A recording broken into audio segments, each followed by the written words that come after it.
Bienvenidas y bienvenidos a una emisión más de Aprende en Casa. Esta sesión está dedicada a las alumnas y los alumnos de segundo grado de secundaria, específicamente a la asignatura de Historia. Antes de comenzar con el tema, les invitamos a colaborar en las actividades al interior de sus hogares y a realizar trabajo en equipo con su familia durante esta contingencia. Así como a relacionarse con empatía, tolerancia y paciencia con su familia, especialmente en este tiempo. Además, las y los invitamos a tener a la mano un lápiz y un cuaderno o una hoja para anotar las ideas principales que escuchen y las preguntas que les puedan surgir a lo largo de la sesión, y a que posteriormente las integren a su carpeta de experiencias. Tengan presente que al regresar a clases, presentarán esta carpeta a su maestra o maestro y a sus compañeras y compañeros. En esta sesión abordarán el tema de las reformas borbónicas. El propósito es que identifiquen el espacio de las reformas borbónicas en las instituciones de la Nueva España. Cabe destacar que durante la segunda mitad del siglo XVIII, en España y todos sus reinos, incluida la Nueva España, se dieron cambios significativos conocidos como reformas borbónicas. Esos cambios difícilmente se entenderían sin tener en cuenta diversos acontecimientos.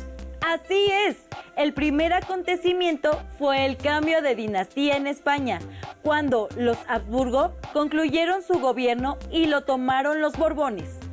El segundo acontecimiento fue el surgimiento de la Ilustración y sus consecuencias en los ámbitos de la política, la economía y la cultura. ¿Cuál era la diferencia entre los Habsburgo y los Borbones? Para responder esta pregunta, es preciso regresar un poco en el tiempo, cuando Carlos I de España, V de Alemania, hijo de Juana la Loca y de Felipe el Hermoso, gobernó España de 1516 a 1556. Con él, en España, inició el reinado de la familia de los Habsburgo, cuyos miembros desde la Edad Media habían sido los emperadores del Sacro Imperio Romano Germánico. Los primeros monarcas de esta familia implementaron en España y en todos sus reinos el absolutismo, que es una forma de gobierno en la que el monarca es el eje de todo el poder público. Esto implicó la ausencia de una constitución o de leyes a la que el rey se tuviera que sujetar en su gobierno. Durante los casi 2 siglos en los que los Habsburgo permanecieron en España, la norma fue la voluntad del monarca en turno, y esta se expresaba mediante cédulas y ordenanzas reales. Esto originó cierto desorden en el gobierno, ya que con frecuencia se presentaban contradicciones entre lo establecido en uno de estos documentos y lo estipulado en otro. En noviembre de 1700 murió Carlos II, el hechizado, quien era llamado así porque, según diversas fuentes históricas, este monarca tenía una salud precaria, corta inteligencia y esterilidad que se le adjudicaban a la hechicería. Debido a que el rey Carlos II no tuvo hijos, el trono español se quedó sin príncipe heredero y, según su propio testamento, debía ocuparlo Felipe de Anjou, nieto del rey Luis XIV de Francia, quien con el nombre de Felipe V ascendió al trono de España en el mismo mes de noviembre del año de 1700. La llegada de Felipe V al trono español significó el fin de la dinastía de los Habsburgo y la llegada de la Casa de los Borbón. Este acontecimiento también representó una serie de cambios, puesto que puso en práctica acciones nunca antes realizadas en la corona española, ya que Francia se caracterizaba por tener una mayor apertura que aquella que España había mostrado durante el reinado de los Habsburgo. Para saber un poco más sobre este tema, los y las invitamos a ver el siguiente video. Iniciaba el siglo XVIII cuando en España murió sin descendencia Carlos II, convirtiéndose así en el último rey de la casa de los Habsburgo. Cuando era pequeño, sus padres, los miembros de la corte y el pueblo pensaban que no sobreviviría debido a su precaria salud. Sin embargo, contra todos los pronósticos, vivió para ser coronado rey de España. El hechizado, como era conocido en España, no pudo procrear hijos para asegurar un heredero de la corona. Tras su muerte, ascendió al trono Felipe V de la Casa de Borbón, sobrino de Carlos II y del monarca francés Luis XIV. Los españoles, temerosos de que el nuevo monarca se aliara con Francia, Inglaterra, Holanda y algunos españoles, iniciaron un conflicto armado conocido como la Guerra de Sucesión, con el fin de imponer a otro rey. Finalmente, después de varios años de enfrentamientos, Felipe V fue reconocido como el rey de España y la corona quedó en manos de los Borbones. Las reformas borbónicas es un conjunto de medidas que tomó la corona española que empiezan a implementarse a partir de la década de 1760. A partir de ese momento la corona asume el control o intenta asumir el control de sus territorios, de sus posiciones americanas y modifica la estructura política, económica y social de la Nueva España. Esta serie de medidas tenían como objetivo fundamental recuperar el control político de la capital española y al mismo tiempo de la Nueva España. Por otra parte, buscaban obtener el mayor beneficio posible a través de la recolección de una mayor cantidad de impuestos. Para ello se realizaron una serie de leyes que modificaron la relación con el clero. Por ejemplo, en relación con la Iglesia, la expulsión de los jesuitas en 1767 muestra el punto más importante del control que va a tener la corona española sobre la Iglesia. Otra de las medidas más importantes tiene que ver con la consolidación de vales reales, que a partir de 1804 va a significar el control de las propiedades y de los recursos de la Iglesia. Finalmente, en la parte económica, va a suponer la imposición de una gran cantidad de impuestos con la finalidad de llevar más plata a España y así equilibrar la balanza de pagos, porque la corona española tenía que hacer frente a una serie de compromisos, entre ellos un conjunto de guerras con Francia y con Inglaterra. Finalmente, va a significar el desplazamiento de los criollos de los puestos de poder. Y esto va a conducir en la primera década del siglo XIX a un enfrentamiento y a una crisis política. Posiblemente las transformaciones más significativas ocurrieron durante la segunda mitad del siglo XVIII, cuando la Ilustración se expandió por Francia, Alemania, Inglaterra y España. Las ideas ilustradas repercutieron en todos los ámbitos de la vida y sus efectos fueron sumamente importantes. Esta poderosa corriente llegó a ser distintiva del siglo XVIII y este periodo fue conocido como el siglo de las luces, porque se trató de un conjunto de tendencias intelectuales, políticas y sociales, caracterizadas por su optimismo en el poder de la razón.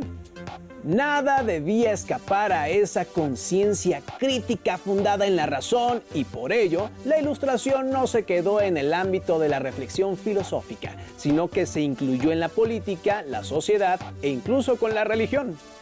Respecto a la política, la Ilustración dio origen al despotismo ilustrado. En las clases dirigentes surgió un ánimo ilustrado y racional que trajo reformas que buscaron la modernización de la economía, siempre bajo la mirada paternalista y autoritaria del rey. La consideración hacia el pueblo se hizo patente, pero nunca permitió que éste interviniera en los asuntos públicos. Fue así que se acuñó la frase "todo para el pueblo, pero sin el pueblo". ¿Cómo fue que las reformas borbónicas se aplicaron en la Nueva España? Para ahondar en este tema, acompáñenos a ver el siguiente video. A mediados del siglo XVIII, el funcionario real José de Gálvez, visitador de la Nueva España, influido por todas las ideas ilustradas como parte del proceso de control del Estado, llamado despotismo ilustrado, va a viajar a la Nueva España a poner en práctica toda esta serie de medidas que van a conducir a que la metrópoli recupere el control sobre su territorio en términos políticos, económicos y sociales. Parte de este esfuerzo va a estar vinculado con la presencia de un ejército que va a desembarcar justamente en la década de los 60 para poder controlar a la población. A finales del siglo XVIII, el Imperio Español tenía posesiones en varios continentes. Sus dominios americanos se extendían desde Nueva España hasta el Virreinato del Río de la Plata, ocupando varias islas del Caribe. En Asia, la corona poseía el archipiélago de las Filipinas. Durante todo el siglo XVII, la dinastía de los Austria dejaron o permitieron que en las colonias se desarrollaran intereses particulares. No permitían que la corona recibiera los suficientes beneficios de su posesión, en este caso de la joya más preciada que era la Nueva España. Con la llegada de los Borbones al poder, lo que se intenta es controlar a estos particulares, a estas corporaciones, con la finalidad de imponer la autoridad real por encima de estos cuerpos que habían establecido sus redes y vínculos en la Nueva España. Recuperar el poder significaba, de otra manera, limitar el poder de las corporaciones en la Nueva España, iglesias, comerciantes, pero también de las comunidades indígenas.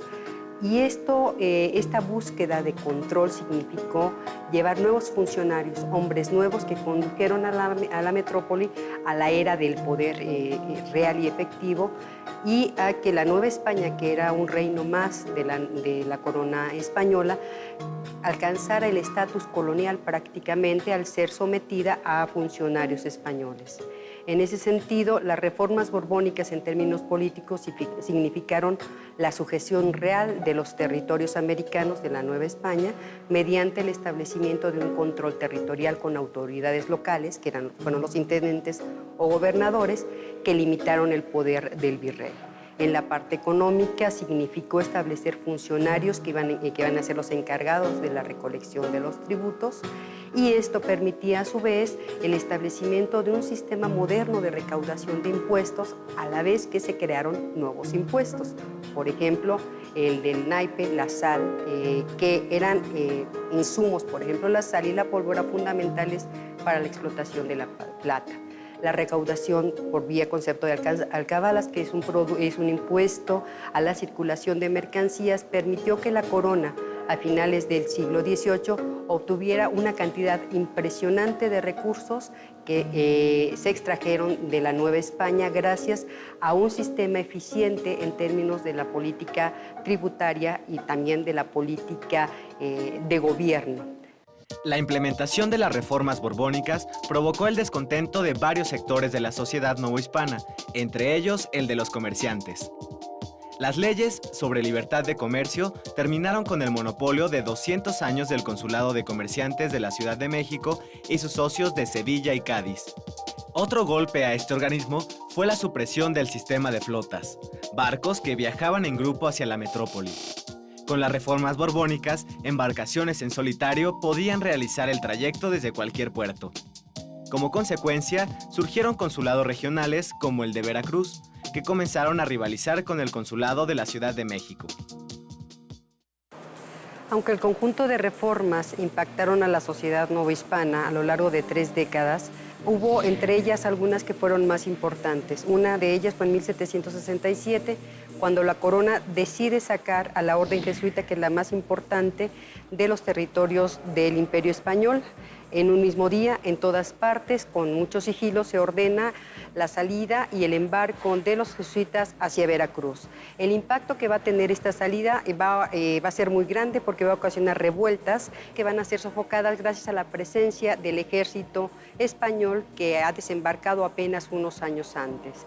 Enseguida podríamos hablar de otra de las medidas, la división del territorio en intendencias. ¿Por qué? Porque esta división, esta organización, al mismo tiempo que tenía como objeto el control político del territorio, va a provocar que se enraicen los intereses locales y va a ser el origen de, más tarde, los estados que se van a crear a partir de la independencia. Y finalmente, la consolidación de vales reales en 1804, que es, digamos, la gota que derrama el vaso de agua finalmente, porque significa que se obtienen cada vez más recursos de una colonia que ha sido atacada constantemente con una serie de reformas, pero también que ha visto mermados sus ingresos económicos con un conjunto de impuestos muy amplio y muy importante.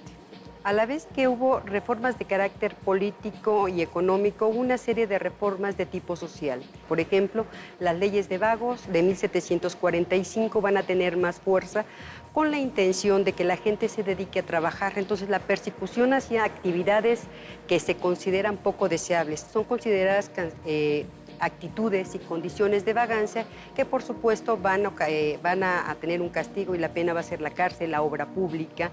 En fin, esta serie de medidas de control de la población va a abarcar un amplio espectro. Por ejemplo, las diversiones, las fiestas de toros, los carnavales van a salir de los espacios urbanos porque se busca que la población se divierta de manera decente, asistiendo al teatro, por ejemplo, y reglamentando también qué tipo de obras se van a presentar y cómo en los espacios entre cada uno de los actos se deben bailar cierto tipo de bailes donde las mujeres finalmente no deben enseñar, por ejemplo, más allá de la pantorrilla. Esto muestra que las reformas borbónicas constituyeron un amplio abanico de posibilidades donde la corona intentaba imponer incluso una visión moral sobre la conducta y la población. En el ámbito cultural, las autoridades reales fomentaron toda clase de instituciones renovadoras o bien las fundaron. Así, abrieron sus puertas la Real Escuela de Cirugía en 1768, la Academia de San Carlos en 1782, el Jardín Botánico en 1787 y el Real Seminario de Minería en 1792, cuyos laboratorios permitieron hacer descubrimientos mineralógicos a don Andrés del Río. El periodismo empezó a hacer intentos desde 1722, pero solamente la Gaceta de México logró aparecer ininterrumpidamente de 1784 a 1805 y fue sustituida después por el Diario de México, el cual divulgó noticias e ideas. La Ilustración entró en buena parte con el apoyo económico de la corona española, lo que implicó que las ideas que tenían implicaciones políticas fueran censuradas. Sin embargo, estas ideas se diseminaron de todas formas. Las noticias políticas fueron leídas por clérigos y funcionarios. La vigilancia de la Inquisición quedó burlada y el orgullo criollo subrayó el amor por lo propio, con un interés por la antigüedad indígena o la historia colonial. Todas las obras exaltaron orgullo por su suelo, por la Nueva España y por su gente. Por ejemplo, el sacerdote jesuita Francisco Javier Clavijero consideró a los indígenas tan capaces como los europeos y desmintió las ridículas teorías ilustradas sobre la naturaleza americana. ¿De qué otras maneras impactaron las reformas borbónicas en la Nueva España? Las y los invitamos a ver el siguiente segmento audiovisual para responder esta pregunta. Los Borbones llevaron a cabo una reorganización administrativa y territorial de Nueva España. Al dividir el territorio en intendencias, buscaron tener mayor control sobre la colonia y, al mismo tiempo, restar poder al virrey, implantando la figura del intendente. José de Gálvez, cuando llegó a la Nueva España en 1767, trató de imponer el sistema de intendencias, que era una división del territorio. No pudo, le costó mucho trabajo. 20 años después, en 1786, logró que se decretara la Real Orden de Creación de las Intendencias. Se crearon 12, es decir, el territorio del virreinato de la Nueva España fue dividido en 12 espacios jurisdiccionales que tenían un intendente que hacía las veces de las funciones del virrey en cada uno de sus territorios. El poder que tenía el virrey sobre todo el territorio de la Nueva España se divide y ahora van a ser los intendentes a partir de 1786 quienes van a ejercer las funciones del Ejecutivo en su territorio. Con esto le quitan el poder al virrey al mismo tiempo que someten a los ayuntamientos o cabildos a la jurisdicción del intendente. La otra parte importante es la función económica. Se crean cajas reales especiales para la recolección de los impuestos y de esta manera el virrey pierde el control político que ejercía sobre todo el territorio y también pierde el control del poder económico en la medida en la que va a haber funcionarios locales encargados de la recolección de impuestos. Desafortunadamente, a la muerte del visitador de Gálvez, el virrey reasume el control de la parte fiscal, pero no de la parte política. Esto va a provocar la autonomía regional y la vinculación de intereses particulares en cada una de las 12 intendencias en las que se divide el territorio. La política reformista y los Borbones transformó mecanismos de organización profundamente arraigados en la economía, la administración, el fisco y las relaciones sociales. Ante estas, surgieron resistencias y oposiciones por parte de los diferentes sectores de la sociedad que se vieron afectados por su implementación. Recuerden que los criollos eran aquellos que nacieron en la Nueva España de padres españoles. Mientras que los peninsulares eran los españoles que nacieron en la península ibérica, es decir, en España, y que iban a trabajar a la Nueva España. El reformismo borbónico hizo mucho para fortalecer el sentimiento criollo, porque tanto las instituciones que se crearon en esa época como los altos cargos burocráticos únicamente podían ser dirigidos por los peninsulares. Por lo cual, los criollos se molestaron, ya que a ellos solamente se les daban oficios de ayudantes. 1808 y 1809 fueron los últimos años borbónicos y fueron difíciles, pues el virreinato perdió su solvencia económica y además hubo sequías, lo que provocó el descontento social. Como remedio contra la desigualdad, los criollos humanistas propusieron acabar con el sistema de tutela para los indígenas, hacer a todos iguales ante la ley y repartir las tierras de las comunidades indígenas. Contra el despotismo político apoyaban la doctrina de la soberanía popular. Contra la dependencia fundamentaron la necesidad y las ventajas que le acarrearía a la Nueva España el separarse de la Vieja España. Comenzaron a haber levantamientos en distintos lugares de la Nueva España. Por ejemplo, en Michoacán hubo un intento frustrado de revolución liberal en el año de 1808. Con todo y este final tan complicado, el periodo de las reformas borbónicas enmarcó un auge económico y cultural que no se volvió a ver en los siguientes 100 años.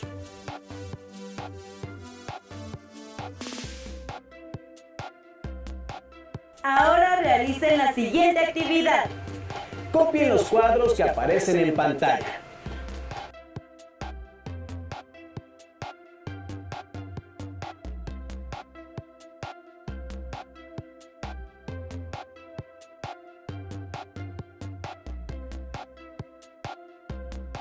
Completen los cuadros con información sobre los cambios en materia político-administrativa y económica que impulsaron las reformas borbónicas.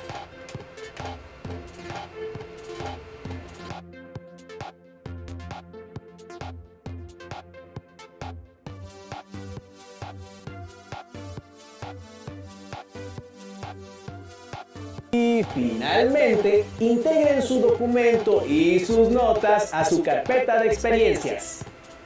Si tienen la oportunidad de leer el libro La Nueva España de Antonio Rubial, podrán conocer más sobre las reformas borbónicas. Les sugerimos invitar a su familia a comentar sobre este tema y a compartir sus inquietudes. Además, les recordamos que ante esta contingencia es importante crear relaciones empáticas con su familia, considerando la paciencia y la tolerancia. Con esto llegamos al final de esta sesión, pero los y las invitamos a continuar con la programación de Aprende en Casa. ¡Hasta la próxima!